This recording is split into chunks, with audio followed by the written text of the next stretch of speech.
ಬಸಳೆ ಸೊಪ್ಪು ಸಾಂಬಾರು ಮಾಡುವ ವಿಧಾನ.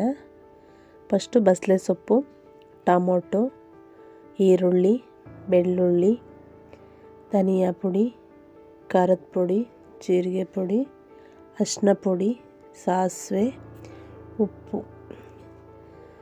ಒಂದು ಕುಕ್ಕರ್ ತೊಗೊಂಡು ಅದಕ್ಕೆ ಹೆಸರುಬೇಳೆ ನೀರು ಹಾಕಿ ಬೇಯಿಸ್ಕೋಬೇಕು. ಅಂದರೆ 2 ವಿಷಲ್ ಹೊಡೆಸ್ಕೊಳ್ಬೇಕು.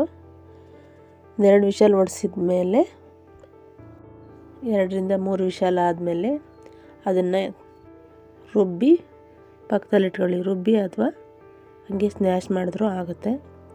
ಒಂದು ಪಾತ್ರೆ ಸ್ವಲ್ಪ ಎಣ್ಣೆ, ಸಾಸಿವೆ, ಬೆಳ್ಳುಳ್ಳಿ, ಈರುಳ್ಳಿ ನೀಟಾಗಿ ಫ್ರೈ ಮಾಡ್ಕೊಳ್ಳಿ.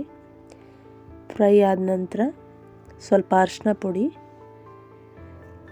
ಆನಂತರ ಟೊಮೊಟೊ, ಸೊಪ್ಪು, ಸ್ವಲ್ಪ ಉಪ್ಪು ಹಾಕ್ಕೊಂಡು ನೀಟಾಗಿ ಮಿಕ್ಸ್ ಮಾಡ್ಕೋಬೇಕು. ನೀಟಾಗಿ ಮಿಕ್ಸ್ ಮಾಡಿಕೊಂಡು 10 ನಿಮಿಷ ಮುಚ್ಚಿಟ್ಟು ಬೇಯಿಸಬೇಕು. ಸೊಪ್ಪು ಸ್ವಲ್ಪ ಎಳೆದಿದ್ರೆ ಬೇಗ ಬೇಯುತ್ತೆ. ಸ್ವಲ್ಪ ಎಳೆದೇ ತೊಗೋಬೇಕು, ಚೆನ್ನಾಗಿರುತ್ತೆ. ಮುಚ್ಚಿಟ್ಟು 10 ನಿಮಿಷ 10ರಿಂದ 15 ನಿಮಿಷ ಬೇಯಿಸ್ಕೋಬೇಕು. ಕುಕ್ಕರ್ಲಿ ವಿಷಲ್ ಹೊಡೆಸ್ಕೊಂಡ್ರೂ ಆಗುತ್ತೆ, ಏನು ತೊಂದರೆ ಇಲ್ಲ. ಹಾಗೆ ಬೇಯಿಸ್ಕೊಂಡ್ರೆ ಆಗುತ್ತೆ. ಇವಾಗ ರೆಡಿಯಾಗಿದೆ, ಬೆಂದಿದೆ. ಇವಾಗ ಮಸಾಲೆ ಪೌಡ್ರೆಲ್ಲ ಹಾಕಬೇಕು. ಫಸ್ಟಲ್ಲಿ ಅದೇ ರುಬ್ಬಿಟ್ಕೊಂಡಿದ್ವಲ್ಲ ಹೆಸರುಬೇಳೆ ಅದು, ಮತ್ತು ಖಾರದ ಪುಡಿ, ಧನಿಯಾ ಪುಡಿ, ಜೀರಿಗೆ ಮಿಕ್ಸ್ ಮಾಡಿದ್ದೀನಿ. ಇದೆರಡು ಹಾಕ್ಕೊಂಡು ಸ್ವಲ್ಪ ಅರಿಶಿನ ಪುಡಿ ಎಲ್ಲ ಫಸ್ಟಲ್ಲೇ ಹಾಕಿದ್ದೀನಿ. ಉಪ್ಪು ಬೇಕಾದರೆ ಸ್ವಲ್ಪ ಹಾಕ್ಕೊಳ್ಳಿ. ನೀರು ನಿಮಗೆ ಎಷ್ಟು ನೀರು ಬೇಕಾಗುತ್ತೋ ಅಷ್ಟು ನೀರು ಹಾಕ್ಕೊಳ್ಳಿ. ಅದೊಂದು 5 ನಿಮಿಷ ಕುದಿ ಬಿಡಬೇಕು.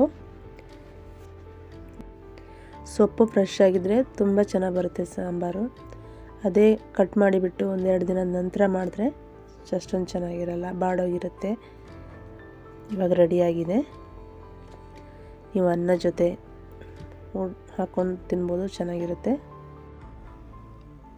ಸಾಂಬಾರು ಇವಾಗ ರೆಡಿಯಾಗಿದೆ, ಸಖತ್ತಾಗಿ ಬಂದಿದೆ ನೋಡಿ.